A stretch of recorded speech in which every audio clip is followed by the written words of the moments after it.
Hey listeners, I'm Tracy Babione, casting director and production script editor for the Kyleson Chronicles. And today we're going to be talking with the author and producer of the Kyleson Chronicles, J.A. Babione. Thank you for allowing us to interview you on short notice. No problem, you're welcome. Okay, if you could, give us a short synopsis of where you came up with your idea for the podcast. I actually had been listening to Lore, which is Aaron Mankey's broadcast, and I dreamt it. Now, some of the ideas have been running around in my mind for 20 years, but the actual inkling to start writing came from that dream. Okay. And where do you live currently then, if you don't mind my asking? I live in Enid, Oklahoma. We're an Air Force town. We have an advanced Air Force base down just south. We've been here for about 5 years. And I think we're going to stay because it's convenient to most everything we have to do. And isn't your storyline is based on Oklahoma and the land? It's in Oklahoma. It has to do with an area called the Wichita Mountains Wildlife Reserve. That area is a geological sound area that hasn't changed really in 550 million years. Okay. In the book, you talk about where they live, and when you say that they live underground, what exactly are you referring to?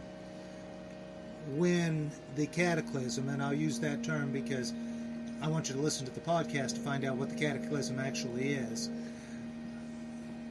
They decided that they were going to prepare because they could see it coming. And they dug a hole in the side of a mountain and built a whole city underneath it. Oh boy. Now in your book, you mentioned the term once human forester. What and where did these beings come from? Okay, the Forester clan of once humans were the people that were left to take care of the forest, the wildlife refuge, and their families and the people of Medicine Park, Oklahoma, who banded together and survived outside of the freehold. There were 17 freeholds in total across the world. Okay. What do they look like? There are different species of once human. The particular ones that we're talking about, the foresters, are very tall and slender. 7'5" is an average for the males, 7'6" to 7" for the females. They all have the recessive gene that causes humans to grow 6 fingers and 6 toes, but they are very thin and tall. Okay. Now there was another group of people you called the Law Tones. What are these people like, and are they indigenous to the area you've set their dwellings in, and how do they come to be there?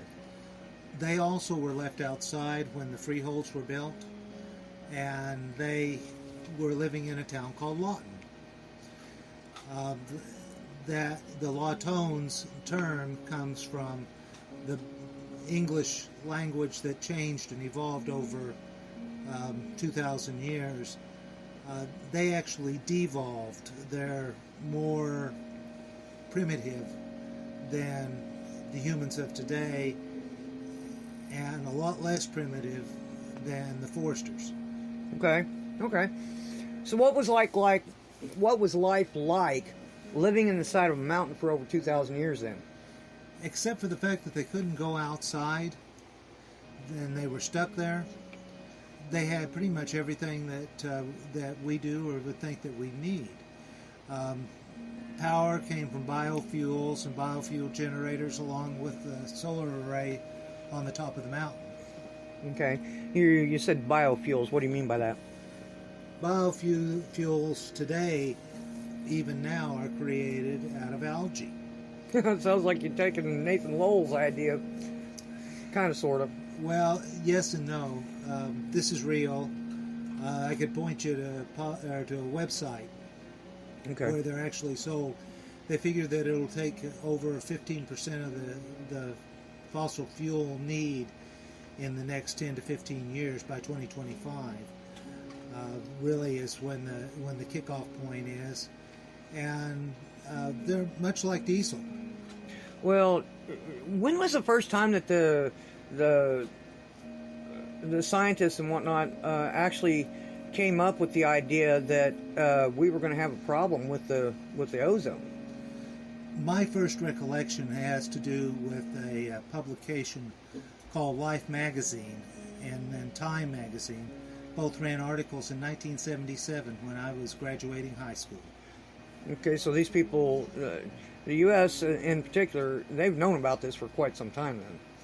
Yeah, at that time they were tracking chlorofluorocarbons, which are what comes out as propellant in the old aerosols. And what was going on was that it was ionizing the ozone layer, and that allowed more solar radiation through to affect us. All right. You mentioned solar flare. What is a solar flare, and the ice melt of the poles in the Earth as we know it today, how's it affecting that? Solar flares are essentially explosions, eruptions of gas on the surface of the sun. They disrupt our magnetosphere, which has an effect directly on the poles. The poles move as this happens and as we wobble, because we don't actually spin like a top.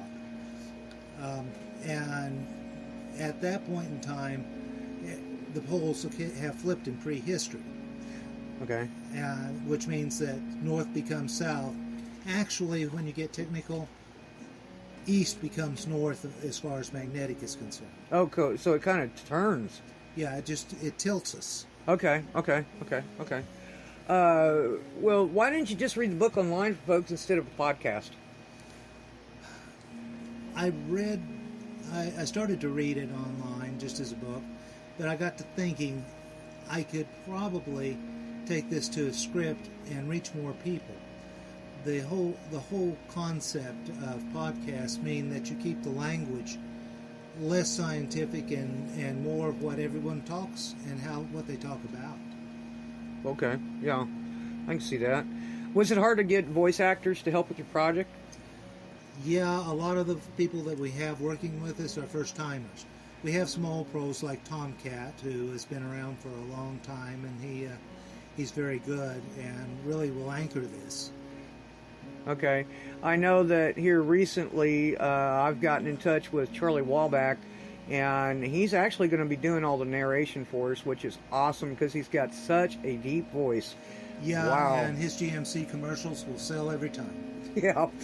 Okay, what is your intent on telling the storyline with this idea for folks today in 2021? And then we'll close the podcast down. I hope to reach a few of them.